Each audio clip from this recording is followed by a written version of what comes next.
Hadirin yang berbahagia, mari kita ikuti dan simak bersama Seminar Nasional dengan tema Peluang dan Tantangan Profesi Auditor di Era Digital di Masa Mendatang dengan pembicara Bapak Hidayatullah SE, MSI, MCom, AK, CA, CPA, TISA, TDMP dan akan dipandu oleh moderator Bapak Dr. Sparta, SE, ME, AK, CA.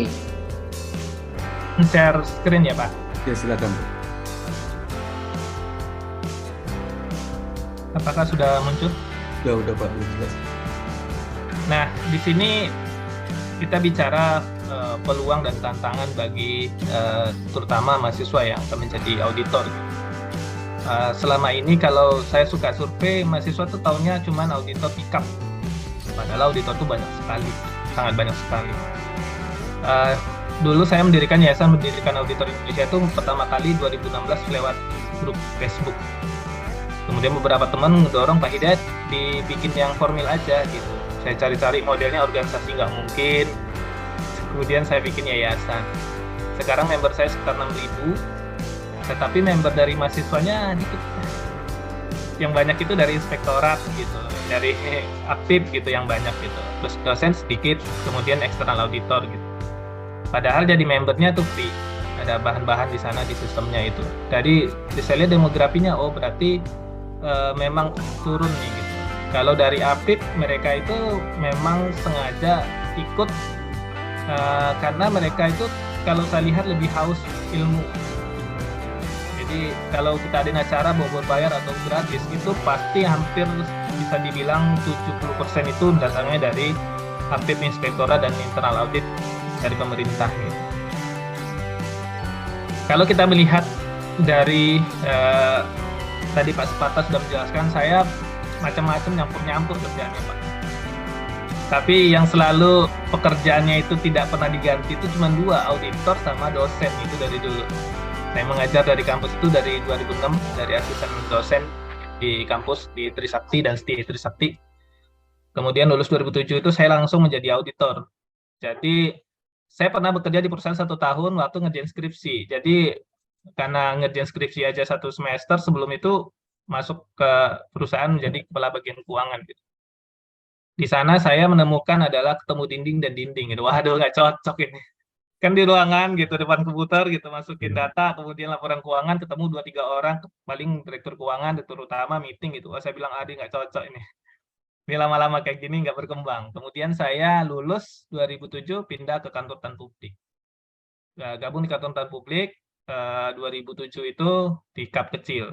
Kemudian sambil lanjut PPAK. Nah, waktu lulus PPAK 3 terbaik itu mendapat perolehan langsung masuk ke Ernst & Young dan Deloitte itu tanpa dites, Pak. Jadi boleh ambil itu tuh udah kena MOU. Jadi 3 terbaik, saya 2 terbaik, kemudian boleh masuk. Cuman ada satu hal, setiap kakak kelas saya dari kap besar itu balik ke kampus, saya tanya, Kak gimana kerjanya? Aduh, susah, berat, sakit gitu. Waduh, keracunan ini. Akhirnya saya bilang, udahlah di kap kecil aja gitu. Di kap kecil itu, saya kebetulan di Sleepy itu kalau lampunya mati, kita pulang, Pak. Karena kantornya itu kecil gitu, lampunya mati kita pulang. Kalau lampunya mati, kita nonton ke Sleepy Jaya gitu. Ke bioskop Sleepy Jaya itu. Tapi saya tidak menyesal bekerja di kap kecil, karena kap kecil itu semua hal kita kerjain dari A sampai Z. Nah, itu yang menjadi bekal saya saat ini berani bikin kap dengan kawan-kawan, karena kita tahu mengelola kap itu gitu. Jadi kalau misalkan partnernya bentrokan jadwalnya, pasti tunggu Mas Hidayat, Mas yang gantinya presentasi hasilnya. Waduh, berarti kita jadi partner nih gitu. Kalau di kap besar tidak bisa. Kalau kap besar itu sudah dibagi pekerjaannya itu sesuai dengan spesifikasinya. Jadi memang ahli dia kalau di kap besar itu. Karena misalkan dia pegang AR ya AR aja gitu. Kalau dia pegang apa ini aja gitu, kecuali levelnya sudah sangat tinggi. Makanya kalau misalkan kita ketemu dengan kap besar, pasti kalau dia berbicara tentang suatu hal itu sangat dalam sekali. Tapi kalau kita geser, dia bilang saya bukan bagian itu, Pak. Tapi kalau di kap kecil, semuanya dia ngerti tapi kurang dalam biasanya. Karena semua hal dikerjakan gitu. Nah, itu nanti buat teman-teman yang lulus gitu, itu pilihan sih gitu.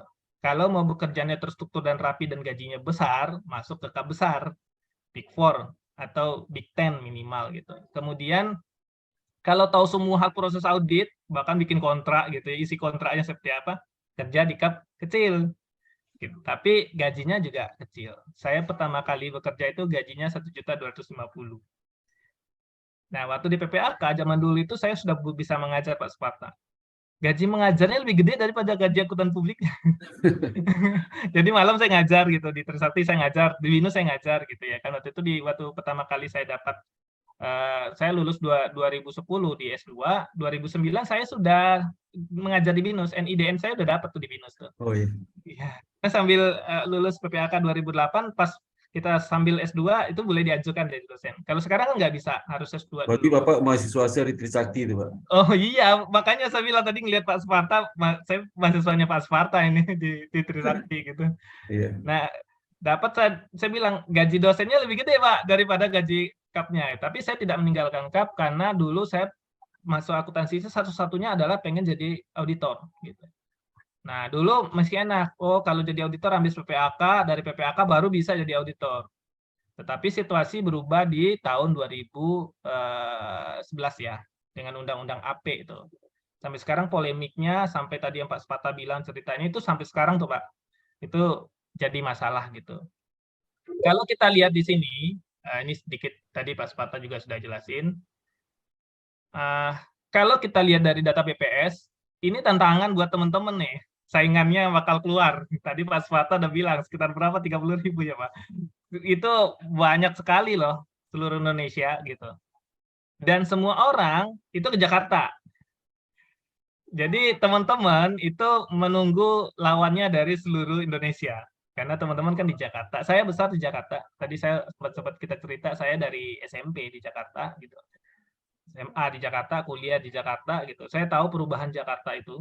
Tadi saya lihat juga Pak Sparta hampir sama waktunya dengan saya ke Jakarta kayaknya. Perubahan Jakarta itu sangat signifikan dan sangat cepat.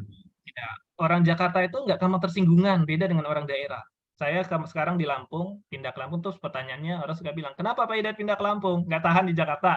Kita suka diledek, Pak.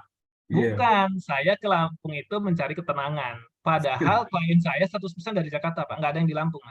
Klien saya di Jakarta, klien advisory saya PMA di Jakarta, kemudian audit di Jakarta semua, ngajar juga di Jakarta. Saya sekarang ngajar di Binus sama Trisakti di kelas C1 sama Maksi.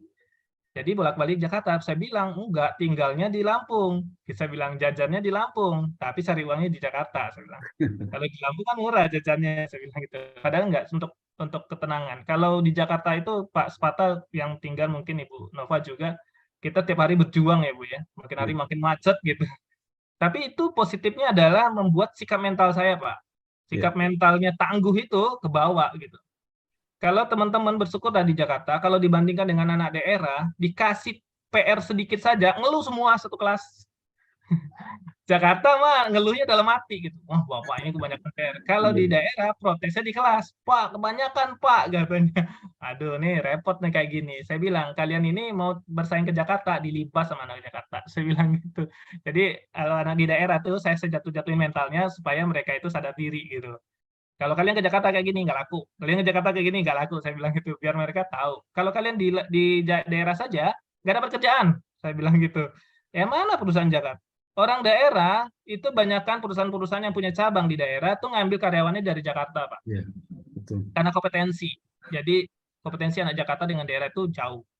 Ada 1-2 saja gitu. Tuh kita lihat dari kurikulum saja. Saya waktu ngajar di daerah itu kaget saya gitu. Ini buku 10 tahun kami udah nggak pakai, dia masih pakai gitu. Nah, kalau di IBS pasti kan sama tuh, kita update tuh terus kan. Kampus Jakarta tuh update gitu. Terus kampus Jakarta tuh saling sharing, Pak. Saling sharing materi. Daerah enggak, Pak. Kalau bisa kampus kita ini jangan boleh keluar gitu. Ya, ini emang unik tuh. Tapi saya karena pola Jakarta, ini bahan saya ambil aja, siapapun kawan di grup ambil, silakan saya bilang itu. Ini ambil semua buku, semuanya ambil karena ilmu itu harus di-sharing. Nah, dari data ini kita bisa melihat nanti saingan teman-teman seluruh Indonesia. Seluruh Indonesia itu mungkin kalau Lampung bisa dianggap bukan saingan teman-teman lah waktu dekat gitu. Tapi Jogja, UGM basisnya tuh, ya itu pasti kan ke Jakarta juga gitu ya kan. Terus yang lain-lain, UNS dan segala macam ke Jakarta. Unan ke Jakarta. Lulus dari Unan, merantau ke Jakarta. Orang Minang banyak tuh ya, bawa ke Jakarta. Iya. Terus saya sangat melihat banget tuh, lulusan rata-rata yang bagus di Unan, itu hijrahnya ke Jakarta. Nah, itu menjadi pesaing teman. Itu tantangan pertama kali, tantangan mencari pekerjaan. Yang kedua, kita melihat di sini, ini berita yang sedang hangat dibahas di mana-mana. PHK 1.300 dilakukan oleh GoTo, 7.000 dilakukan oleh Shopee. Ingat, ini mereka sebagian ini accountant loh. Orang jurusan akuntansi. Berarti mereka kembali lagi mencari pekerjaan. Kalau tidak dapat, pasti dia kembali lagi, tetaplah gitu ya kan. Atau ke bidang lain gitu, yang masih berkaitan dengan accountant gitu. Kenapa mereka dibilang ini banyak accountant? Karena mereka di sini melakukan data analitik. Makanya sekarang perguruan tinggi banyak membuat mata kuliah, termasuk Trisakti, saya mengajar itu data analitik for accountant. Jadi belajar data analitik for accountant. Nah, kemudian mudah-mudahan IBS sudah ada tuh data analytic for accountant gitu. Nah, data analytic for accountant itu mereka menggunakan tools untuk bekerja di begini nih. Di fintech segala macam, kemudian di marketplace ya, karena mereka melakukan data analitik sebagai data science atau data analis gitu. Itu accountant kebanyakan. Nah, kemudian kita lihat peluang ya dari sisi ekonomi. Kalau di sekarang dilihat dari pandemi, Indonesia ini sebenarnya terselamatkan karena UMKM. UMKM. Kenapa saya bilang terselamatkan oleh UMKM? Saya bikin bina UMKM di Lampung itu ada 130 IKM, Pak. Selama pandemi nggak terlalu berteriak. Mereka tetap bisa survive gitu. Itu baru yang skala mikro dan kecil gitu. Kalau masalah menengah, kita lihat di Indonesia kita ada 65.000. Banyak banget. 65 juta malah, 65 juta. Negara lain dikit-dikit. Dan ini penyumbang PDB kita cukup tinggi. Makanya sekarang kalau kita lihat program pemerintah, hampir rata-rata Pak, itu sekarang pemberdayaan UMKM tinggi Pak. BUMN, bank-bank disuruh untuk mendampingi BUMN. Makanya ada istilah rumah UMKM. Dari rumah BUMN itu untuk mendampingin UMKM. Artinya, kalau lihat dari sini, pasarnya audit itu naik nanti. Naik pasar audit itu. Dilihat dari peraturan perpajakan juga sekarang banyak insentif yang diberikan untuk UMKM supaya UMKM ini masuk ke dalam jaringan yang disasar oleh Dirjen Pajak. Nanti perusahaan-perusahaan agak besar sedikit disarankan untuk diaudit. Minimal laporan keuangannya disusun secara baik. Berarti nanti kan menjadi peluang bagi teman-teman akuntansi bikin consulting tuh. Untuk penyusunan laporan keuangan. Saya sekarang lebih banyak malah audit itu nge-review aja. Saya lebih banyak sekarang itu ngerjakan penyusunan laporan keuangan, Pak. Orang minta nyusunin laporan keuangan. Pak, bisa susun laporan keuangan? Bisa, gitu. Datanya disiapin. Saya bilang, wah pasar ini lebih gede nih. Kalau pasar audit, perang harganya nggak tahan. Kita nawarin sekian, kawan nawarin setengahnya. Udah selesai. Kita, Pak, yang itu 2 tahun segitu, Pak. Bapak 2 tahun segini. Saya bilang, ambil itu aja. Gitu. Kalau di accounting service, enggak. Accounting service ini pelayanan kita lihat, kemudian bagaimana mereka dikasih pengertian, kemudian dijelaskan. Mereka, kalau sekali kita sudah menyusunkan laporan keuangan mereka terus, Pak. Saya bahkan klien saya itu sekarang udah 6 tahun. Udah 6 tahun dia. Jadi beda audit. Kalau audit kan belum tentu. Tahun ini di audit, tahun depan bisa saja pindah kantor publik gitu. Kalau accounting service enggak. Kalau apalagi mereka sudah nyaman dengan komunikasi, mereka terus berlanjut gitu. Tergantung kita membuat pola dengan mereka. Jadi peluang ini peluang yang harus teman-teman di perguruan tinggi itu bisa melihat lebih banyak. Nah, bicara auditor itu ini sebenarnya lebih banyak sebenarnya. Kemudian saya membagi dua, ada sektor private sama sektor publik. Kalau sektor publik tentunya menjadi PNS. Saya dulu pernah, bapak saya itu pengen saya jadi PNS. Wah, biasalah kita orang daerah gitu. Jadi PNS, hidupnya terjamin, bla bla bla. Tapi saya karena nggak mau kualat, saya tetap tes PNS, Pak. Tapi dengan setengah hati. Saya ngambil waktu itu BPK, tetap aja auditor gitu. BPK, tapi saya tuh dalam hati begini, aduh saya nggak mau jadi PNS, nanti disuruh pindah daerah sini, pindah daerah sini, pindah daerah sini, males gitu loh. Saya cuma mau Jakarta aja. Jadi saya tes BPK dengan setengah hati dan alhamdulillah tidak lulus gitu. Jadi kalau bapak saya nanya, Pak kan udah pernah tes PNS, nggak nasibnya di situ, saya bilang gitu. Ya udah bapak saya udah nggak nanya lagi, oh ya nggak cocok gitu. Kemudian ada teman-teman bisa menjadi auditor eksternal BPK, kemudian internal BPKP untuk di pemerintah, auditor pajak juga itu. Nah, kan banyak lagi di turunannya ya, misalkan nanti menjadi bekerja di PNS di bagian inspektorat juga itu kan bagian auditor sebenarnya. Kemudian di sektor privat itu ada auditor independen ya, KAP. Kemudian ada auditor internal. Nah, ini nggak pernah sedikit dilirik oleh mahasiswa. Sampai kami bikin acara dulu di Auditor Indonesia bagaimana memaparkan pekerjaan auditor internal ini dan kompensasinya. Gaji auditor internal itu jauh lebih besar daripada gaji auditor eksternal. Itu udah pasti. Untuk fresh graduate aja, ponakan saya di internal auditor, saya bandingkan dengan eksternal auditor itu jauh. 2 kalinya gitu. Tapi banyak mahasiswa tidak melirik gitu. Mungkin kita ya, kalau saya menyalahkan diri saya tidak memberikan informasi yang banyak tentang auditor internal. Kemudian ada auditor forensik. Di kanannya itu adalah sertifikasi yang kulit diambil kalau kita mau memiliki nilai jual yang tinggi. Kemudian ada auditor IT, ya kan tadi Bu Nova menyinggung masalah orang sudah menggunakan IoT, orang sudah menggunakan teknologi yang canggih, itu yang dituntut itu bukan auditornya akuntansi, tapi auditor IT itu. Nah, jadi waktu misalkan kita melakukan audit laporan keuangan, kemudian kita tidak punya kompetensi, maka kita gandeng ke auditor IT.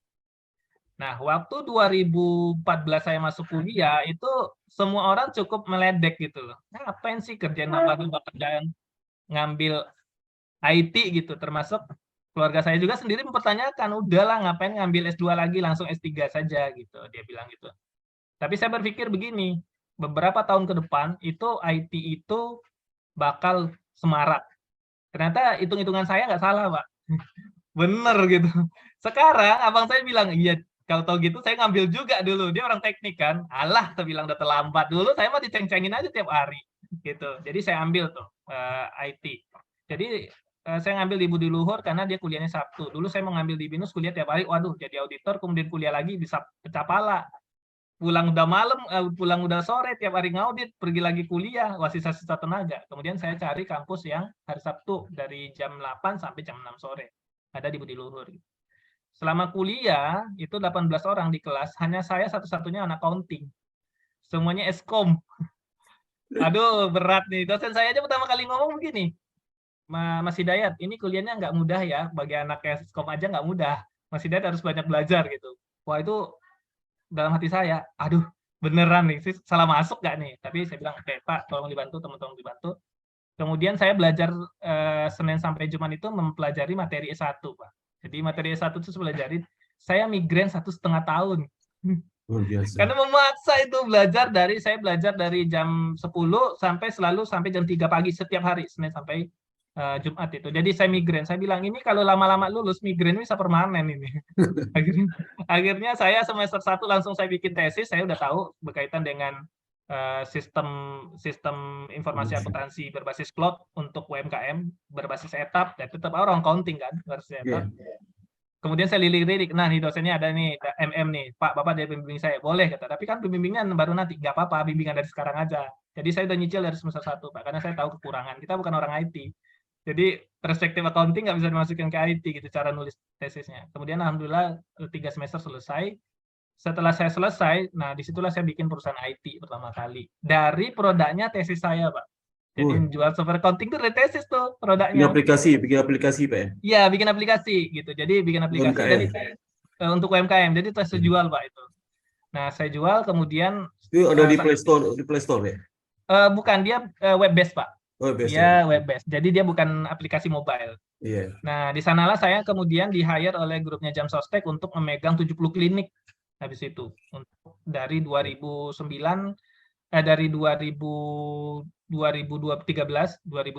itu saya masih cukup konsultan mereka, 2016 mereka pindah sampai 2022 terakhir kemarin. Jadi saya pegang itu. Oh, jadi saya bilang, oh langsung impact dari sekolah IT-nya ada manfaat gitu. Nah, kemudian terus berkembang sampai sekarang saya bikin software audit, juga beberapa aplikasi gitu. Tetap, karena tapi orang suka nanya, kenapa nggak lanjutin kuliahnya S3? Enggak, IT itu cuma pelengkap. menjadi seorang auditor gitu. Nah, kemudian setelah saya beranjak ke sini, saya lihat banyak kasus hukum akuntan publik, banyak kasus hukum fraud tuh. Saya melakukan audit yang namanya teman-teman ya, banyak kerjaan sebenarnya di audit itu. Saya mengaudit audit forensik tuh banyak banget dulu. Jadi mengaudit kecurangan Pak, kecurangan, pencurian segala macam. Saya bilang setelah saya mengaudit ini kalau dibawa ke pengadilan, saya bisa babak belur ini, karena nggak punya basic hukum kan, kita pemahaman kita sebagai basic auditor aja. Kemudian saya bilang ini harus diambil, karena saya menunggu mencari data S3 itu lama, manyun, saya tes di S2. Saya ambil nih, saya ambil di hukum gitu, karena pikiran saya begini, saya lihat menggeliatkan pergerakan profesi, IAPI sekarang ada sertifikasi forensik tuh. BNSP banyak banget LSP forensik tuh. Itu menunjukkan terus kasus korupsi kita nggak turun tuh. Terus naik gitu ya kan. Nah, kemudian saya bilang, oh ini suatu saat akuntan itu pasti dikasih peluang untuk melakukan perhitungan kerugian negara. Walaupun sekarang ada akuntan publik, dia melakukan perhitungan kerugian negara. Sebenarnya dasar hukumnya nggak ada. Saya bilang nggak ada dasar hukumnya. Kemarin saya bikin paper tentang itu, nggak ada dasar hukumnya. Masih di bawah wewenangnya masih BPK dan KPK ya, untuk mendeklar itu. Tapi nggak ke depan nanti pasti kan makin banyaknya kasus, BPK nggak bakal cukup tangannya, KPK nggak cukup tangannya, ada orang yang bisa dibuka adalah akuntan publik. Jadi saya ambil hukum dari sekarang, saya siap-siapin aja dulu, mana tahu nanti kan berperkara di pengadilan gitu. Nah, sebenarnya teman-teman mahasiswa untuk mengambil sesuatu, melanjutkan sesuatu, dilihat data globalnya gitu. Ke depan itu apa sih yang terjadi gitu. Sehingga kita tidak wasting time dalam mengambil ilmu itu. Nah, tidak harus sekolah sebenarnya tantangannya, tapi juga ngambil sertifikasi ya. Banyak banget sertifikasi sekarang. Ini yang di slide adalah sertifikasi yang kita bilang wajib lah ya. Kalau kita ngambil profesi ini wajib ngambil itu. Tapi banyak sertifikasi yang nantinya itu juga sebagai penunjang.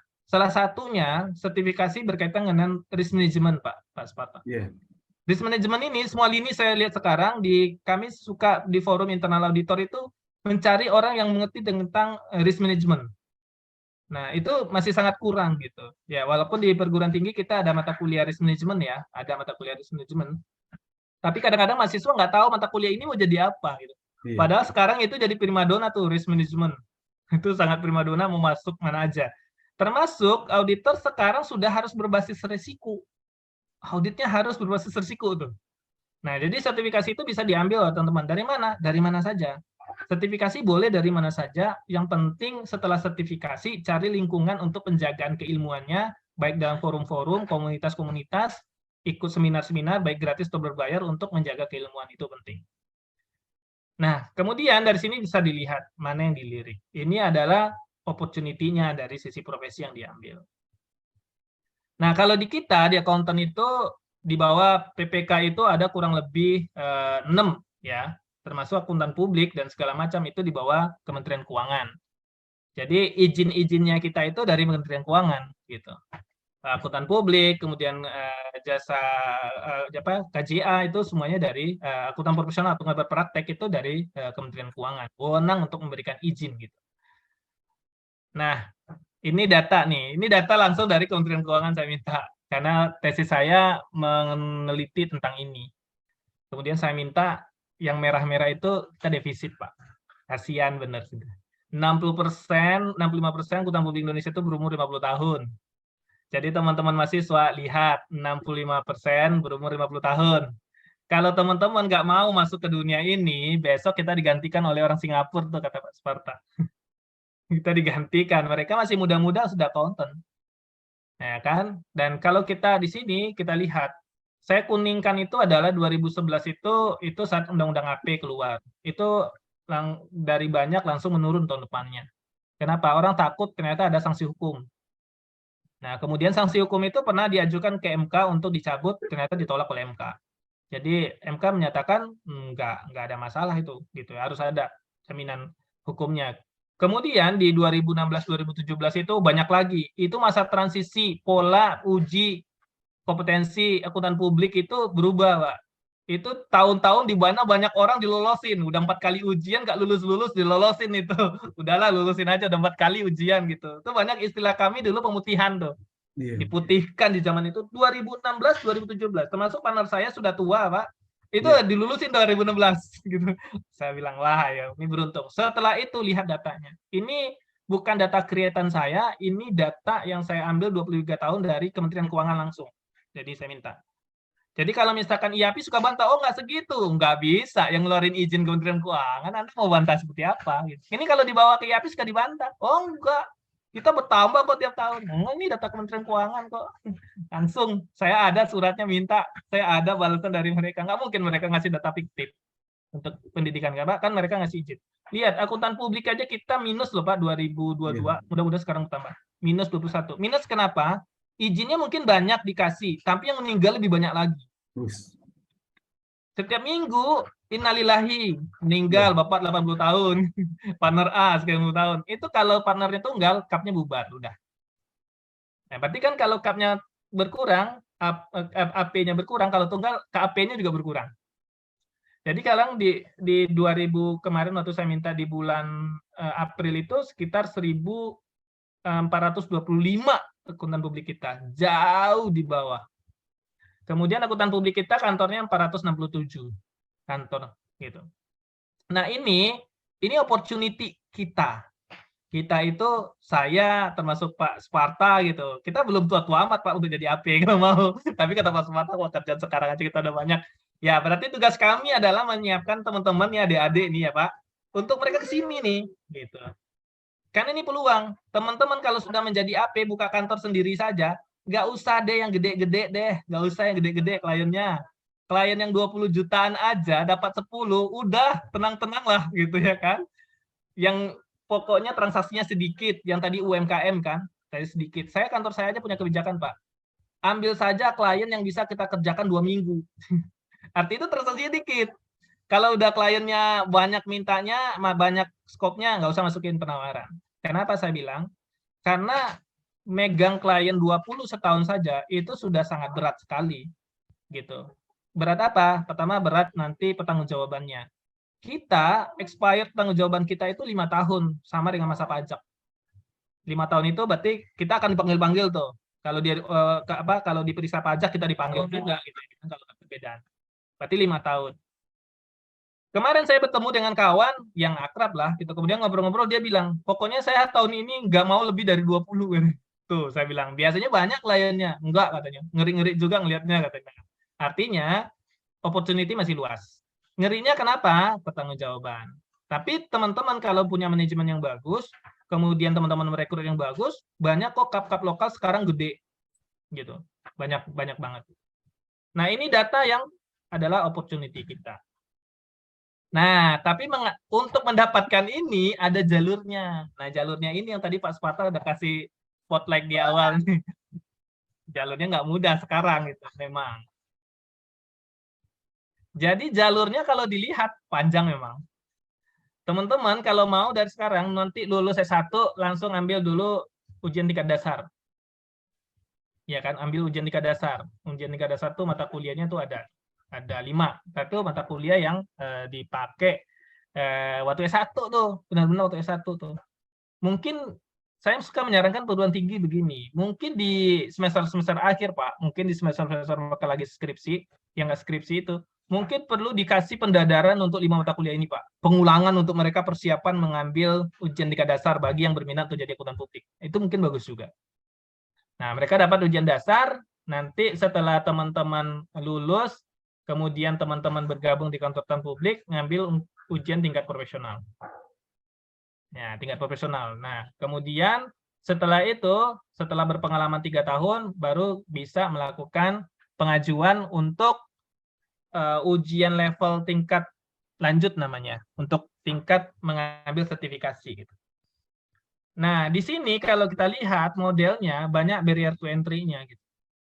Salah satu yang saya sekarang teliti di tesis itu adalah gundah ya Pak. Kalau misalkan asosiasi melihat itu saya tuh orang sakit hati gitu. Bukan. Kalau begini, mahasiswa saya kapan bisa? Sekarang ada 2.400 pemegang CPA yang tidak bisa lanjut ke AP, Pak. Berarti pemegang CPA itu mereka sudah selesai tuh sampai 10 tuh. Tapi mereka harus ada ujian berikutnya, kemudian ada wawancara dan segala macam, itu mereka yang terganjal. Ada 2.400, bayangin. yang AP 1426, yang CPA yang mau jadi AP 2400. Coba bayangin. Itu kalau ibaratnya kita face to face berantem, mati AP-nya semua. Karena 2 kali lebih banyak CPA yang belum AP. Apa yang dilakukan CPA non AP ini? Mereka bergabung di kantor akuntan publik, mereka memiliki banyak klien. Tapi mereka nggak bisa sign. Gitu ya, nggak bisa sign gitu. Nah, kemudian nanti mereka harus berjuang terus untuk mendapatkan disebut dengan CPA expert. Jadi ada istilahnya CPA, ada CPA expert gitu. CPA expert itu yang dapat izin AP rekomendasi. Mereka harus melewati berbagai macam proses ini. Dan itu sekarang saya lihat berubah-ubah. Hari ini begini modelnya begini. Saya bilang ini mah pola-pola yang sebut conflict of interest aja nih dalam organisasi. Karena IAPI tahu sekali berdasarkan Undang-Undang AP nomor 5 itu mereka asosiasi tunggal yang disahkan oleh pemerintah. Kan cuma tunggal. Ya kalau tunggal ini sekendak hati kita gitu. Sekendak hati aja. Makanya saya bilang sudah tidak zamannya lagi AP ini organisasi yang tunggal. Kalau kayak begini, maka akuntansi ini akan susah masuknya gitu. Kenapa saya bilang kayak hukum sekarang tidak tunggal. Hukum ada 100 organisasi yang bisa melakukan rekomendasi untuk menjadi lawyer. Sehingga mereka berkembang itu. Di kampus hukum, Pak, saya aja di S2, mahasiswanya aja 120, Pak.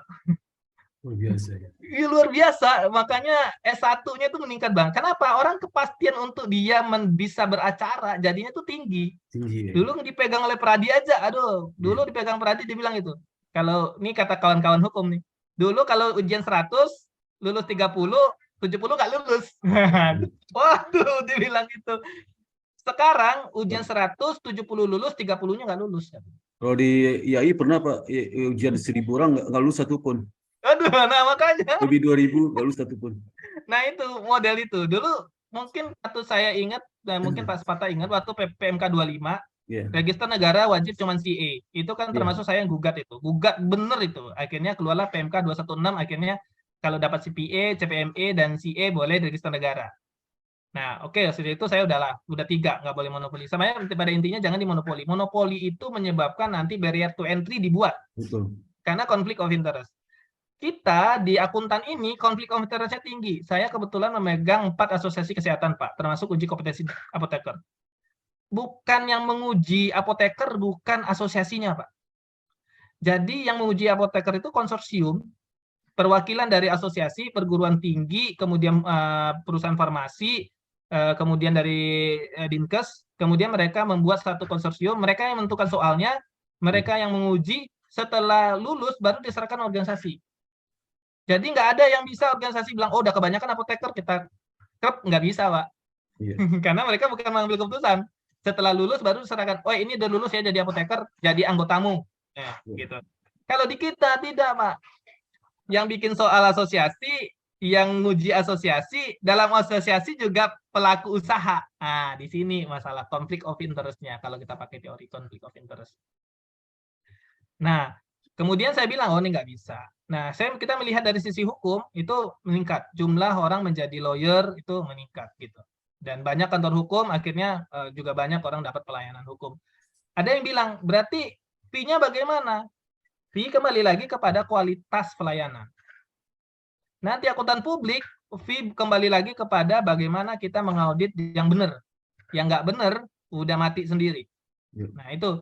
Tapi kalau seperti sekarang, nggak bisa. Maka bayangkan ada AP, 1 AP, setahun dia ngaudit 100, nggak masuk ke akal. Pasti itu banyak CPA yang bergabung, freelancer itu saja yang ngaudit, AP-nya nggak pernah lihat. Berarti coba bayangin. Tantangan aja 30%, Pak. Iya, iya kan? Jadi hal-hal seperti itu menurut saya bukan dia disupkan itu. Disupkan. Nah, ini kan bahaya, Pak. Sedangkan kewajiban hukumnya adalah yang tanda tangan. Kemudian kadang-kadang malah lupa kliennya yang mana gitu. Nah, kedua, tantangannya adalah banyaknya sekarang namanya auditor palsu, Pak, laporan audit palsu. Kenapa laporan audit palsu? Saya sering ditelepon oleh teman-teman kontraktor menanyakan, Bang, ini asli apa palsu? Saya bilang, kalau lihat dari formatnya, saya yakin palsu. Tapi kalau mau tahu, cek di portalnya PPK, itu nomor opininya terdaftar atau tidak. Nah, mereka banyak kalah, termasuk di kampung kita, Pak Sparta, itu banyak banget yang kena. Saya bilang banyak banget yang kena di Sumbar itu. Jadi mereka waktu membuka dokumen tender, dicek tuh sama panitia lelang Pak ke Kementerian Keuangan, tidak terdaftar atau ditelepon kantornya. Kantornya bilang saya nggak pernah audit. Ini ekses dari orang pengen bikin kantor, ya kan? Kemudian dia punya klien, dia susah berurusan dengan kantor akuntan publik yang mana yang terlalu banyak, akhirnya mereka ngambil jalan pintas, walaupun itu oknum ya, gitu. Tapi itu kan sebenarnya menjadi kegundahan kita, gitu. Nah, ini tantangan, tapi ingat ya teman-teman, tantangan itu ya pasti bisa dipecahkan, harus distrategikan. Ya, ngambil dasar mulai dari sekarang udah semester 7, mulai belajar, nanti ujian setelah itu langsung ujian. Dasar ini biasanya lebih gampang lulusnya, karena IAPI punya program untuk memperbanyak anggota. Dan biasanya perguruan tinggi yang sudah MOU, nggak tahu IBS sudah MOU, itu di wiper tuh biasanya. Udah PPAK di wiper, udah dasarnya hilang gitu ya kan. Tinggal nanti profesionalnya diambil beberapa. Itu kemudahan-kemudahan menurut saya yang diberikan. Kemudian, nah ini yang diuji nih, diuji ke dasar. Berarti kan mata kuliah yang teman-teman ngambil tuh di kampus akuntansi itu udah ngambil ini. Nah, ini tingkat profesional. Nah, ini yang untuk jadi rekan. Bikin makalah. Biasanya, Pak, barrier to entry-nya bukan di 1 dan 2, Pak. Barrier to entry-nya di sini. Proses wawancara. Waduh. Wah, kalau Pak Sumarta temu saya pernah berantem di luar, tahu aja lah hasilnya. Ini orang nih.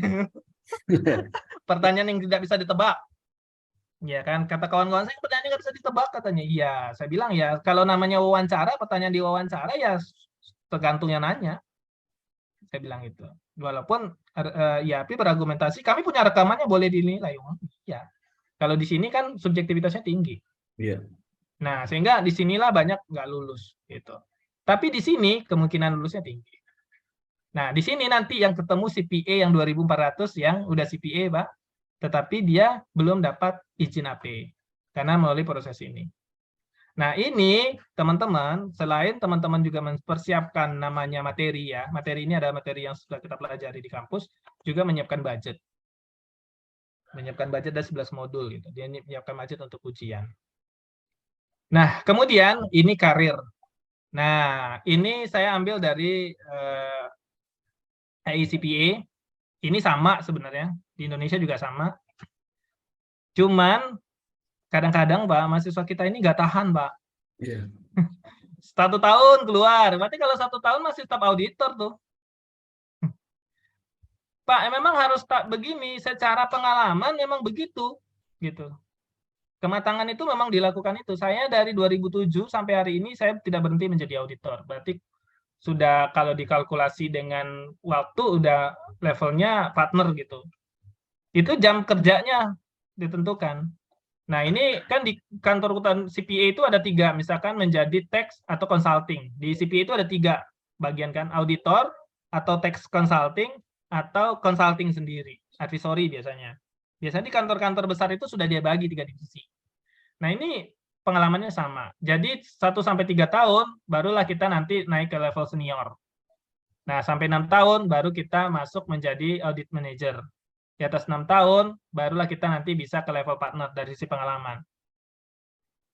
Sekarang kadang-kadang ada di Pinterest gitu. Di Pinterest itu maksudnya gini. Dia menjadi staf audit 1, 2, 3 tahun, tes CPA, Pak, lulus. Langsung dikasih izin AP, kemudian bikin CAP, Pak. Nah, di sini nanti dia saat praktek, waduh, banyak miss-nya gitu. Kenapa? Karena pengalaman tidak bisa bohong. Banyak menemukan klien yang berbeda-beda itu, kita tahu bagaimana kita menghandle. Nah, makanya sekarang CAP baru-baru itu didorong untuk lebih banyak belajar lagi. Nah, ini jenjang karir. Jenjang karir dalam artian, karena kantor akuntan publik itu partnership, kalau kita masuk ke CAP yang lebih besar, ya seperti Big Four gitu ya, mereka memang sudah ada itu. Karena mereka lebih sustain gitu. Tapi kalau masuk ke CAP kecil, ya paling kita akhirnya partnernya meninggal, kita partneran di sana akhirnya menjadi sendiri. Tapi apapun itu, ini adalah peluang buat teman-teman. Kemudian ini saya ngambil dari sumber nih, Prospel ini dia melakukan interview, ini tentang gaji.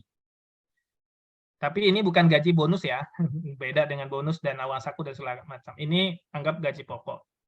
Ini yang saya kumpulkan data dari 10 Cup untuk fresh graduate. Jadi kalau Deloitte itu 5-6 juta untuk fresh graduate. Saya melihatkan ini ke teman-teman, mudah-mudahan melihat ini ada motivasi, Pak. Wah, daripada kerja di staff accounting nih, UMR gitu. Mendingan jadi auditor, jalan-jalan dikasih uang gitu ya kan. Saya dulu motivasi menjadi auditor cuma satu, pengen jalan-jalan, dikasih uang, nggak bayar tiket, dilayanin. Ya, alhamdulillah, cuma ke Papua saja saya nggak pergi, karena saya takut malaria dulu. Lebihnya sudah nggak ada ya. Saya 3 kali Pak, alhamdulillah kena malaria alias. Ya, maka kalau sekarang malah saya penasaran Pak, ngelihat Pak Sepata ke sana, lihat kawan-kawan ke sana gitu. Dulu waktu saya mengaudit namanya Meko Agro, Pak, Meko Agro, mungkin Bapak tahu, ada Meko Energy, ada Meko Agro. Jadi ngobrol lah tuh kami di klien itu, Pak, iya Pak, itu kami baru pulang dari Papua kena malaria, katanya gitu. Terus gimana sekarang kabarnya? Waduh Pak, baru saja almarhum. Wah nggak jadi Pak. Waduh, nggak bisa ini. Cari alasan langsung saya pokoknya, saya lagi ujian, lagi apa gitu lagi. Terus seperti itu Pak, isunya malaria. Tapi setelah saya tahun 96, 97 ke Irian Jaya. Pak, itu nggak apa-apa sih. Ya bukan. Terus ditambah lagi kawan saya tuh Pak kuliah kan, Mas Hidayat dari orang BPKP. Kalau ke sana beli pil kina ya gitu. Terus jangan minum air sembarangan. Makin takut lagi. Akhirnya selama penugasan setiap ke Papua saya nggak ambil. Nah ini gambaran kompensasi untuk fresh graduate untuk gaji pokok ya, untuk teman-teman. Biar tahu nih kalau ternyata masih di atas UMR gitu. Ada yang bisa kita pilih gitu. Kalau cup kecil menengah mungkin di bawah itu UMR lah paling tidak. Kalau di Indonesia ya. Nah ini kalau kita ambil gambaran di Amerika gitu ya kan. Nah itu banyak gender gitu, laki-laki dan perempuan itu malah banyak perbandingannya hampir sama gitu. Ya kan. Kalau di Indonesia itu sama juga. Tapi yang saya temukan laki-laki itu turnovernya tinggi. Perempuan justru nggak tinggi turnovernya kalau di kantor publik. Laki-laki ini nggak tahu deh, besok ada yang nawarin beda 500.000 dia pindah. Gitu. Emang modelnya tuh saya lihat tuh tukar gitu. Yang perempuannya bisa 6 tahun. Kawan saya sampai sekarang di kantor publik masih loh Pak. Perempuan. Ya, perempuan gitu. Dibilang kantor publik kerjanya berat, tuh buktinya perempuan banyak yang tahan. Pergi ke tambang, pergi ke ini, pergi ke kebun, biasa. Oh, perempuannya ini Pak, perempuannya paling kayak laki-laki. Enggak, feminim. Kulitnya bersih, bukan apa-apa. Kantor akuntan publik itu pekerjaannya terencana kalau kantor besar itu. Kita nggak ada kerjaan dadakan. Kita nggak ada, terstruktur semua. Hierarkinya jelas, kompensasinya jelas, jadwalnya jelas. Tapi kalau kantor publik kecil memang serabutan saya bilang tadi ya. Kadang-kadang baru datang klien, kalau yang belum selesai udah timpukin. Kalau kantor tidak. Nah di sini masih banyak tuh. Kalau saya lihat di sini data di kita serinci ini nggak ada dipublish. Ini gambaran kita bahwa orang sana saja melihat bahwa profesi ini menarik gitu. Sehingga mereka terus tumbuh. Nah, kalau bisa kita bicara lagi, bergeser ke internal audit yang tidak pernah dilirik oleh mahasiswa. Sampai teman-teman di forum internal audit, gimana caranya supaya mahasiswa ini tertarik. Karena mencari SDM internal audit itu nggak gampang. Karena sedikit orang-orang masuknya ketahunya CAP. Nah, kalau di internal audit dengan CAP itu, rentang gajinya hampir mirip. Untuk fresh graduate. Untuk yang pengalaman sudah 2 atau 3 tahun, itu sudah 2 digit. Kayak ponakan saya, pengalaman dia di internal audit itu 2 tahunan, itu dia waktu pindah sudah ditawarkan 2 digit, sudah dapat 2 digit. Internal audit loh. Di kantor akuntan publik, pengalaman 2 tahun nggak bakal dapat 2 digit. Nanti 3 atau 4 tahun dengan performa yang bagus, baru kita ditawarin 2 digit. Itu 2 digit, itu pokok ya, maksudnya yang diterima ya. Di luar mungkin mereka ada lembur dan segala macam. Dan ini real, ponakan saya di internal audit. Waktu dia pertama kali di external audit, saya bilang, mau lanjut di external audit apa mau pindah di internal audit? Saya bilang itu. Terus saya bilang, kamu coba di internal audit aja. Kayaknya lebih bagus. Akhirnya dia dari CAP pindah ke internal audit. Jadi dia pindah ke lainnya masih banking, kemudian dia pindah ke sana, habis itu sekarang dia pindah ke industri gitu. Nah, kemarin pas waktu interview dia bilang, Om deal segini ya, bagus lah kalau 2 digit kan bagus bagi anak muda, saya bilang gitu. Dia kan Nah, ini perlu juga dilirik. Kalau teman-teman mau jadi auditor misalnya eksternal itu ternyata seperti itu, ya internal. Coba lihat di LinkedIn, banyak banget tuh lowongan internal auditor. Tapi kalau mau cepat di internal auditor, kerja dulu di eksternal auditor 2 tahun atau 3 tahun, lamar jadi internal auditor tuh cepat, tuh fast track. Kenapa? Dianggap sudah punya pengalaman audit, sudah mengerti metode audit, metodologinya sudah ngerti, sudah pernah juga mengevaluasi internal control pastinya. Nah, ini teman-teman bisa lirik gitu. Nggak harus semuanya ke CAP, tapi juga bisa ke internal audit. Banking Pak Spata pasti tahu tuh ya kan. Iya. Banyak bukaan tuh Pak kalau banking itu internal auditor. Apalagi kalau line banknya sudah banyak sekarang ya, apalagi dengan permintaan sekarang berkaitan dengan security dan segala macam, evaluasi banyak butuh gitu. Apalagi teman-teman nanti termasuk IT literate ya, maksudnya interest IT-nya tinggi, nah itu cepat untuk dididik gitu. Nah, ini perlu, ini saya ambil dari datanya PayScale nih, saya cek kemarin itu dia mensurvei itu dari 2016 tuh sekitar segini. Jadi gaji untuk fresh graduate. Nah, ini jabatan. Nah, kalau di internal auditor, hierarki jabatannya ada, bahkan sampai direktur. Ada, karena korporasi private ya, ada gitu. Nah, itu kemarin waktu 6 bulan yang lalu saya di invitation sama salah satu rumah sakit itu untuk menjadi level tertentu, Pak. Dia menawarkan sekitar 60 untuk mengisi posisi itu. Cuman saya bilang terima kasih atas tawarannya, untuk saat ini saya masih terikat ini itu. Padahal sebenarnya meninggalkan kampus itu yang berat buat saya sih. Karena kalau udah bekerja dari internal auditor kita nggak bisa ngajar. Full. Full, Pak. Katakan di kantor, mengkoordinir tim, segala macam, saya bilang. Terus saya bilang ke istri saya, itu ada tawaran. Terus dia bilang, kalau untuk mendapatkan segitu, dengan kamu sekarang rasanya bisa. Tapi yang tidak bakal kamu dapatkan adalah kebebasan itu. Ya, saya tahu kan, kebebasan. Iya, karena kalau kita masuk ke korporasi itu, kita memang bekerja terstruktur. Apalagi kalau di level tertentu, teman-teman kalau ditawarin sudah sampai 60, pasti levelnya bukan junior. Pasti ada orang di koordinir di bawahnya. Itu kita full di sana. Jam tuh, Pak. Ya. Tapi memang gitu, kompensasinya menarik gitu. Tapi ada gini, Pak, ada teman-teman yang memang hobinya itu terstruktur kerjanya, Pak. Ya, dia on the rule, ini itu ada, itu cocok ambil seperti itu. Ada yang seperti saya, mungkin dengan Pak Sparta, kita ini mencelak-mencelok di sini gitu, nggak cocok itu. Kita ini lebih banyak waktunya berpikir dan segala macam. Itu, tapi teman-teman lihat aja maunya apa. Tapi ingat opportunity-nya itu ada.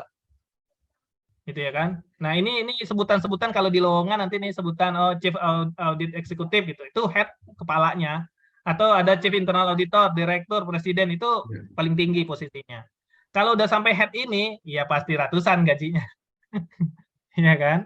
Terus kalau misalkan dari Internal Auditor Manager, ada yang sebutnya nanti title-nya Supervisor, Senior Team Leader. Nah, ini kalau suka lihat di lowongan tuh, kadang-kadang saya suka ditanya, Pak, kalau ini apa? Itu Internal Auditor Manager gitu. Dia suka sebut Supervisor, Senior Team Leader, Senior Internal, Auditor Manager, Manager Profesional, tuh sebutannya banyak gitu. Tapi posisinya itu adalah level Manager. Kemudian ada Internal Auditor, Auditor, Compliance, Senior Internal Auditor, itu sebutan. Di bawah ini baru yang baru masuk tuh fresh graduate. Nah, ini ikut aja forum-forumnya, ikut aja di Facebook banyak banget tuh forum internal auditor, banyak lowongan. Terus teman-teman saya saranin nih mahasiswa, kelola profil profesionalnya di LinkedIn.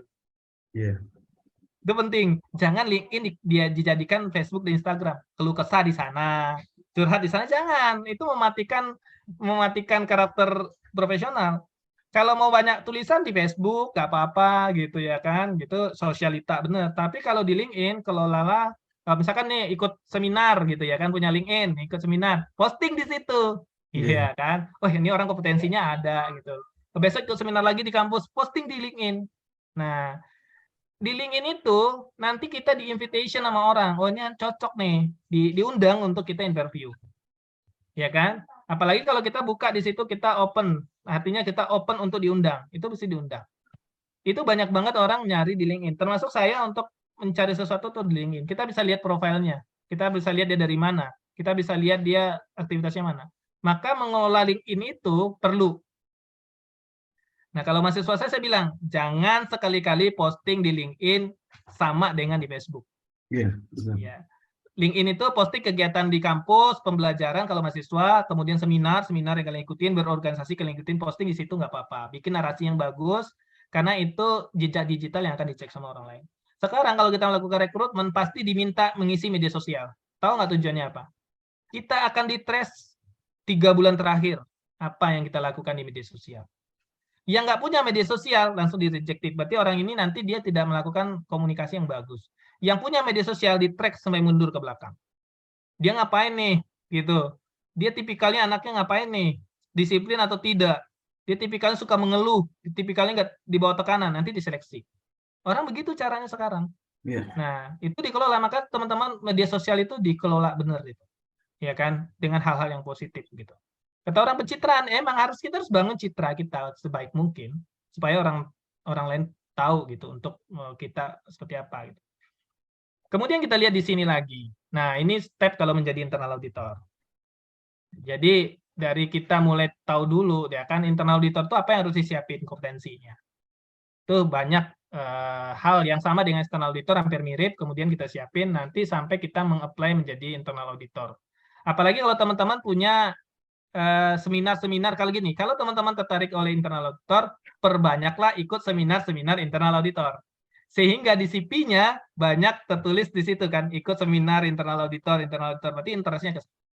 Kalau teman-teman tertarik ke external auditor, maka banyaklah ikut seminar bahas PSAK, audit prosedur, ya kan, kontrol. Itu cara meng-create mahasiswa tuh, ya kan? Kemudian belajar branding, leadership, nah itu penting. Kalau di akuntan publik, leadership itu penting. Karena di saat teman-teman jadi ketua tim, nggak punya leadership, babak belur sama anak buah. Ditinggalin. Nah, itu penting. Komunikasi juga belajar. Maka kalau ada nanti training-training communication skill gitu ya kan, kemudian berkaitan dengan bagaimana berkomunikasi dengan baik. Nah, itu ikut. Iya kan? Ikut terus. Jadi semua acara di kampus apapun asal tidak bentrok dengan kuliah, ikut. Apalagi acaranya gratis. Kadang-kadang kita lihat ya Pak, udah disebarin nggak mau ikut gitu loh. Perlu kita push kalau mahasiswa yang nggak ikut, saya catat. Masa harus begitu? Jangan. Dibentuk dari sekarang kesadaran yang kita butuhkan itu untuk kita diterima dunia profesional. Dunia profesional itu bukan dunia belajar, teman-teman. Jadi waktu teman-teman interview, kamu ngapain ke sini? Ya Pak, cari pengalaman sama cari ilmu. Itu kalau saya bilang nggak bisa. Kami butuh orang yang siap kerja. Bukan orang cari ilmu beli ke kampus. Harusnya jawabannya, saya sudah belajar internal audit, saya interest untuk bidang ini, dan saya coba mau praktekkan, mudah-mudahan saya dapat tempat yang tepat di sini. Nah, itu jawabannya tuh. Jangan ke interview, biasanya kalau fresh graduate gitu, iya cari pengalaman. Wah, punya kita dianggap cari pengalaman gitu. Harusnya tidak. Nah, itu kan cara-cara kita menjelaskan. Apalagi kalau kita bisa jelasin, menurut pembelajaran saya, menurut training yang saya ikuti, internal auditor ini menantang. Nah, itu paling seneng banget untuk interview. Saya pengen mencoba praktek di sini, mudah-mudahan kalau saya masuk di sini, banyak senior yang saya, apalagi kalau teman-teman, kalau mau interview, kemudian teman-teman kepala head internal auditor itu pernah jadi pembicara, kemudian interview, saya tertarik bergabung di sini, karena saya melihat Bapak itu jadi pembicara, dan saya selalu ikut materi beliau. Wah, itu cepat diterima. Senang banget itu. Semangat, wah anak ini gitu. Karena pembicara di internal auditor itu Pak rata-rata ya kepala di internal auditor di perusahaan. Iya. Yeah. Sama kayak pembicara di dunia external auditor itu adalah partner cup biasanya kan. Yeah. Nah, kita harus punya strategi itu teman-teman. Iya kan, untuk opportunity kita supaya banyak peluang itu. Jadi perbanyaklah ikut. Kalau belum ada uang banyak kok sekarang seminar gratis kok. Tiap minggu mungkin puluhan. Ikut, dapat sertifikatnya, masukin di CV. Fresh graduate itu CV-nya kosong biasanya. Apa pengalaman organisasi paling? Ya kalau ada beberapa orang ikut lomba dapat prestasi. Sisanya apa? Harus sisanya diisi dengan berbagai macam training, sertifikat, seminar itu. Jadi waktu nyerahin CV itu 3 lembar, 1 lembar profilnya, 3 lembar itu isi seminar yang diikuti. Dan seminarnya itu disebutkan tanggal dan tahunnya. Kalau perlu disebutkan pembicaranya di kolomnya. Itu opportunity kita. Nah, kemudian kita lihat di sini. Nah, ini dari data yang saya kumpulkan nih. Berkaitan dengan posisi ya, yang demand-nya turun dan posisi yang demand-nya naik. Kalau kita lihat, saya hitamin di sini adalah accounting, bookkeeping, dan accountant auditor itu financial analyst cenderung turun demand-nya. Tapi lihat ke sebelah, sebenarnya turun itu karena mereka bertransformasi, berubah model penyebutan dan segala macam. Yang hubungannya kita dari social accounting itu data analitik ya, data analitik atau data science itu kita dibutuhkan orang accounting. Software and application development. Pak, kenapa software development itu butuh accounting? Ingat ya, bikin ERP sejago apapun orang IT-nya, kalau nggak ada orang accounting di situ, selesai itu barang. Iya, finance itu kan fitur nomor 1. Finance accounting. Itu orang accounting. Harus orang accounting ngejelasin ke orang IT, begini loh maksudnya. Jadi harusnya ke sini. Nah, berarti kita di tengah. Itu makanya kadang-kadang bikin ERP itu PIC-nya dari perusahaan adalah orang accounting, manajer accounting. PIC-nya dari developer itu biasanya barulah manajer IT dia. Nah, ini berkomunikasi berdua. Ini, posisi ini banyak banget. Makanya perusahaan-perusahaan software house itu merekrut anak accounting. Untuk apa? Untuk begini. Terus untuk UAT nanti. UAT itu juga orang accounting. Benar nggak sih laporannya jadinya gitu? Sesuai mekanisme akuntansi, itu orang accounting. Kemudian project manager ya, itu banyakkan direkrut orang accounting, jarang orang teknik. Karena dianggap kita sudah pola belajar dari berbagai dimensi. Fintech engineer, nah, Pak Sparta tadi OJK non finance ya Pak. Berarti Pak Sparta apa Pak? Non finance itu apa Pak biasanya? Non lembaga keuangan seperti asuransi, pensiun, lembaga pensiun, pembiayaan. Nah, sekarang fintech ini banyak. Kemarin teman-teman yang mau diriin fintech, ada nggak anak accounting yang bisa dampingin kita? Iya. Terus kemarin saya ditelepon, ada nggak anak accounting bisa membuat laporan lalu lintas devisa, Pak? Iya. Fintech ini kan banyak kan investornya dari asing, ya kan? Dia harus melaporkan wajib melaporkan lalu lintas devisa tuh ke BI. Iya. Itu anak accounting diminta. Nah, selain di sini banyak lagi yang lain, teman-teman, terutama tadi nih risk management spesialis, saya bilang tadi, ini bagian-bagian dari kita. Nah, kadang agak miris, saya di beberapa bicara bilang, termasuk di kampus saya sendiri, di kampus-kampus saya ngajar, saya kalau tanya mahasiswa, habis lulus kemana, mau ngapain? Jawabannya masih, belum tahu, Pak. Terus saya bilang, belum tahu, udah semester 6. Kalau belum tahu, berarti prepare-nya nggak ada. Ya, dia mau jadi apa? External auditor, internal auditor, atau masuk ke korporasi, ya kan? Atau masuk ke mana? Nggak tahu. Kalau nggak tahu, nanti melamarnya sesuai dengan lowongan yang ada depan mata. Yang kebanyakan nanti akhirnya banyak orang accounting menjadi sosial media administrator. Oh, itu jauh sekali. Oh ya, marketing Pak, sosial media administrator kan marketing. Namanya sih bagus, sosial media administrator. Ini marketing. Nggak salah, tapi bidang kita masih banyak membutuhkan tenaga kerja, tapi kita nggak ambil. Yang masalahnya nanti keilmuan kita tergerus, karena kita nggak mengulang dalam informasi itu. Dan itu menyayangkan kuliah bertahun-tahun, tapi capability kita tergerus waktu bekerja. Nah, ini bisa teman-teman lihat, makanya saya suka bilang, perguruan tinggi mulai harus melihat kanan ini dalam mendesain mata kuliah gitu. Makanya data analytic for accounting kalau di Trisakti udah 2 tahun data analytic for accounting udah jalan. Mereka menggunakan Tableau, Pak.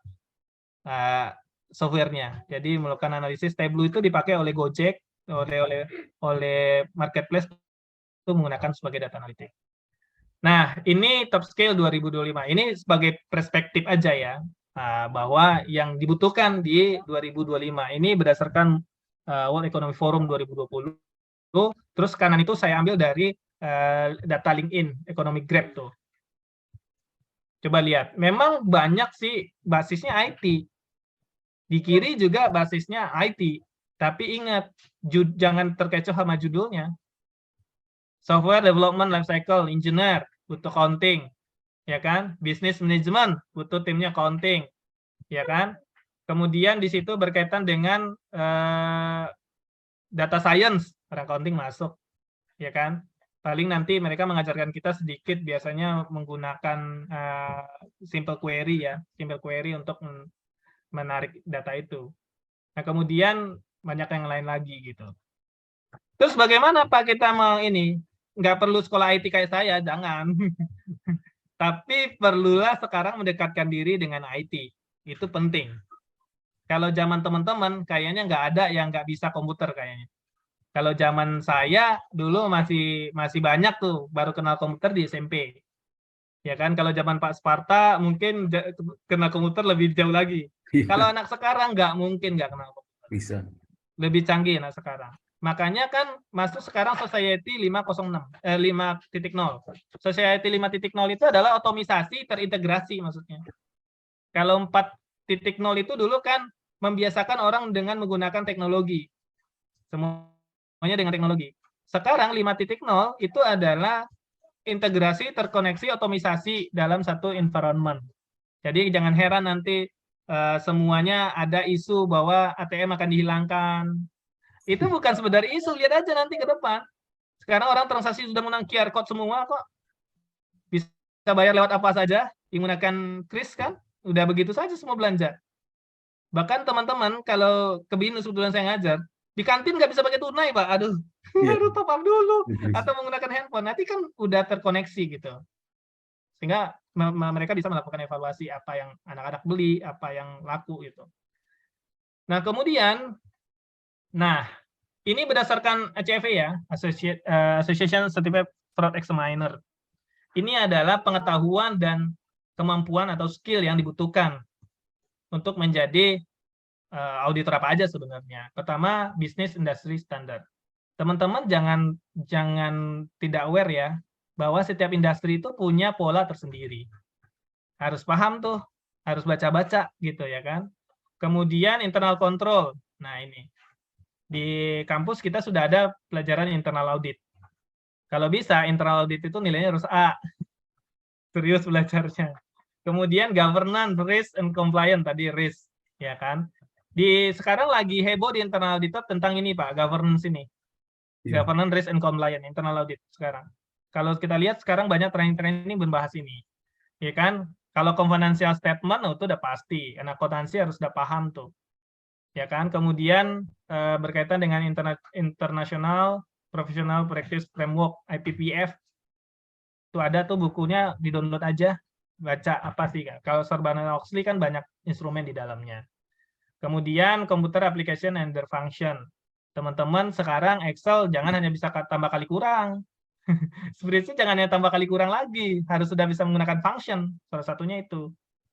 Kemudian di sini, ini yang perlu, yang kadang-kadang teman-teman tidak sadari. Contohnya, ability to problem solve. Makanya sekarang, kita ya Pak, kurikulum tuh, kalau di beberapa kampus, nggak ada lagi UAS. Tapi project. Project itu salah satunya adalah ability to problem solve tuh. Critical thinking, analytics, gitu. Kemudian di terakhir itu written communication sama verbal communication. Jangan ada loh mahasiswa tiba-tiba WA Pak Sparta, Pak, kelasnya ada enggak? Pak Sparta bingung, ini mahasiswa yang mana? Ini mahasiswa yang mana ini? Mata kuliah apa? Kenapa? Di sini nih, writing communication-nya lemah. Iya kan? Kalau ketemu nggak apa-apa. Ketemu pun harus kenalin. Pak Sparta nggak ingat semua mahasiswanya. Ini anak kelas berapa, kecuali yang sering komunikasi. Saya sering banget itu mahasiswa WA begini, nggak saya jawab. Yeah. Pak, ini kumpulinnya kapan? Pak, masuk nggak hari ini? Hari ini saya ada 3 schedule, pagi, siang, malam. Yang mananya? Yang mana? Nah, di kelas, di hari pertama saya bilang, sekali lagi, mahasiswa nggak boleh kirim SMS ke dosen siapapun tanpa menyebutkan salam, tanpa menyebutkan nama, tanpa menyebutkan kelas dan hari. Yeah, template, saya bilang itu. Karena dosenmu tidak nyimpan nomormu, dosenmu bukan hanya mengajar kamu, dosenmu kadang tidak mengajar di kampusmu aja, saya bilang gitu. Kadang-kadang juga suka protes, Pak, kenapa nilai saya segitu? Nilai mata kelas mana? Nama kamu siapa? Ya, Pak. Itu kita banyak banget. Nah, ini teman-teman di IBS, jangan lakukan itu. Padahal tinggal gampang ya Pak. Assalamualaikum Pak, selamat siang Pak. Saya Dendi, kelas ini hari ini. Mau konfirmasi Pak, gitu. Kan apa salahnya? Gitu. Ini, kemudian verbal communication. Ya kan? Saya beberapa suka mengoreksi mahasiswa untuk berkomunikasi. suka menambah embel-embel di belakang, macam-macam gitu yang sebenarnya tidak pantas. Itu menjadi habit dan kebiasaan. Nanti teman-teman berorientasi di dunia kerja. Dunia kerja itu ada hierarki. Ya kan, ada hierarki. Presentasi itu perhatikan itu. Makanya ini dua ini terkadang masih permasalahan. Gitu. Nah, ini penting. Ya kan, writing communication di email. Sekarang ada yang email dear, wih, baru ketemu, belum ketemu, nggak pernah ketemu dia pakai dear gitu. Waduh, ya adalah dia nggak dianggap aja gitu. Padahal dear itu digunakan untuk orang sudah close banget. Saya kalau ke Pak Sepata nggak mungkin pakai dear, walaupun kenal di Facebook, kita kenal begini, nggak berani itu. Kecuali udah sering jalan, makan, ngobrol, udah kenal satu sama lain karakter baru. Paling yang terhormat. Nah, ini penting. Nah, ini penting diperhatikan oleh teman-teman. Nanti berkomunikasi dengan klien waktu jadi auditor itu by email loh ya, kebanyakan. By email, komunikasi lewat WhatsApp, Telegram kadang gitu ya. Itu banyak hal gitu. Pak, apakah orang memperhatikan itu? Sangat memperhatikan. Ya kan, kita akan dikasih posisi berdasarkan komunikasi, berdasarkan menjelaskan sesuatu. Terus mulai dari sekarang, mahasiswa kalau dikasih tugas presentasi oleh dosennya, jangan jadikan beban. Itu penting buat teman-teman bekerja nanti tuh. Presentasi ketemu setiap hari, bekerja, mempresentasikan temuan, membicarakan temuan, kemudian kita bagaimana menjelaskan ke orang, terstruktur. Nah, dosen itu mengajarkan kita untuk terstruktur tuh, yang kan dipakai di dunia kerja. Bagaimana bikin efektif menjelaskan itu. Nah, ini perlu. Nah, ini berdasarkan CV dia summary, inilah yang dibutuhkan ini kalau mau jadi auditor gitu. Penting. Kemudian itu attention to detail, ya kan? Kita mau ngejelasin apa? Ya kan? Kemudian di sini drawing conclusion from data. Kita kalau dikasih informasi, bisa nggak informasi ini kita press menjadi sesuatu data ini kita press menjadi satu informasi yang pendek tapi orang langsung ngerti. Itu yang penting, itu belajar dari sekarang, ya kan?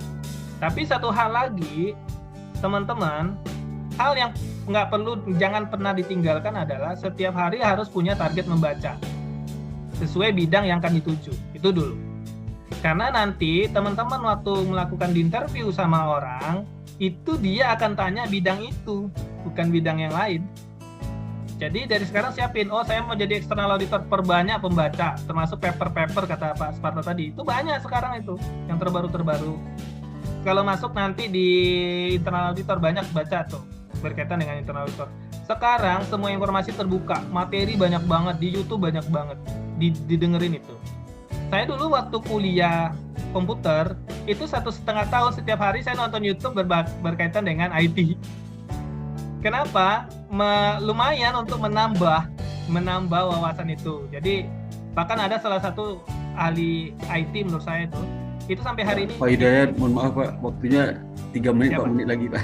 Siap. Nah, ini sedikit hard skill yang harus dimiliki. Kemudian ada di sini software ya. Software harus tingkat expert. Ini ada Atlas sekarang baru, nanti Pak Patra mungkin yang untuk kampus itu sudah sangat bagus. Sama bahasa. Nah, kalau data analitik teman-teman download aja Tableau, ini gratis kok. Banyak tutorialnya di Facebook kok. Kalau belum diajar di YouTube kalau belum diajarin oleh kampus.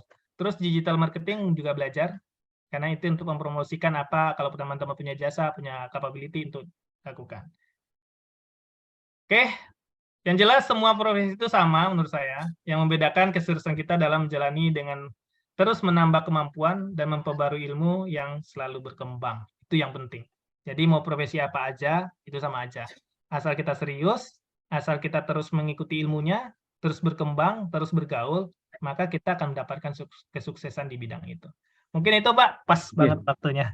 Terima kasih Pak Hidayat. Aduh, alhamdulillah sudah sampai ke tahap akhir presentasi. Ada beberapa hal yang perlu mahasiswa camkan betul bahwasanya dengan adanya era digital sekarang tidak menutup kemungkinan profesi akuntan itu mundur ya, malah berkembang ya. Dan kita lihat dari tadi saya kasih tahu bahwasanya di job street itu sudah lihat banyak sekali kebutuhan auditor itu ya. Jadi harus tahu bahwasanya prospek jadi auditor sangat luas dan makanya banyak akuntan asing masuk ke Indonesia sekarang. Ya. Karena di banyak peminat dari mahasiswa sangat kurang terhadap auditor. Saya sudah ngomong sama mereka seperti itu. Yang kedua itu bahwasanya komunikasi sangat penting ya, dalam bekerja, sehingga harus rubah cara komunikasi dengan baik, dan juga nanti ke depannya itu bagaimana saudara bisa menambah ilmu di luar akuntansi seperti IT. Waktu zaman saya dulu akuntan plus itu adalah akuntan belajar hukum, Pak. Iya. 80-90-an itu. Terus sekarang ada 3 akuntan plus IT sama hukum. Iya, betul. Tapi utama IT. IT sekarang. Ya, terutama IT sekarang akuntan plus itu. Karena ada kaitan dengan masalah informasi, kan, teknologi informasi akuntan itu. Dan juga tidak semua profesi akuntan itu tergerus. Tadi dikatakan oleh Pak Hidayat, itulah profesi yang sifatnya klerek, itu memang iya. Iya. Jadi akuntan yang memiliki analytical thinking sangat kuat dan baik itu. Oke, untuk itu kita masih ada waktu mungkin sekitar 30 menit ya untuk memberikan kesempatan kepada peserta mahasiswa untuk bertanya kepada Bapak Hidayatullah.